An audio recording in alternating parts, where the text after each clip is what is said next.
Malawak na tanawin may enjoy sa deck reveal sa Benguet. Sa Ilocos Norte naman, kulang view at feel sa tuktok ng isang bundok. G tayo sa literal na top destination sa Norte, kasama si Oscar Oida. Kung gagala sa Hilaga, ito ang mga destinasyong angat sa ganda.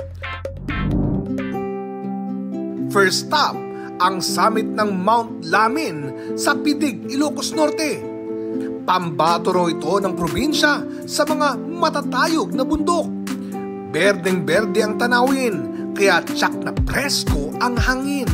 Ma-enjoy din ang malamig na temperatura kung saan nagmula ang pangalan ng bundok na Lamin. Sa tuktok, masisilayan ang karatig bayan ng Bintar, Solsona, Carasi, Dingras at Marcos.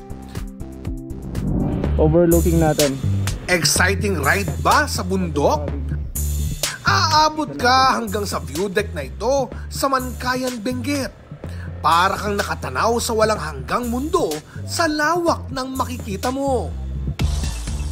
Mas ikalulugod mo ang kalikasan dahil mga gulay pala ang tanawing luntian. At bonus pa dyan ang hamog na yumayakap sa iyo sa daan. Oscar Oida, nagbabalita para sa GMA Integrated News.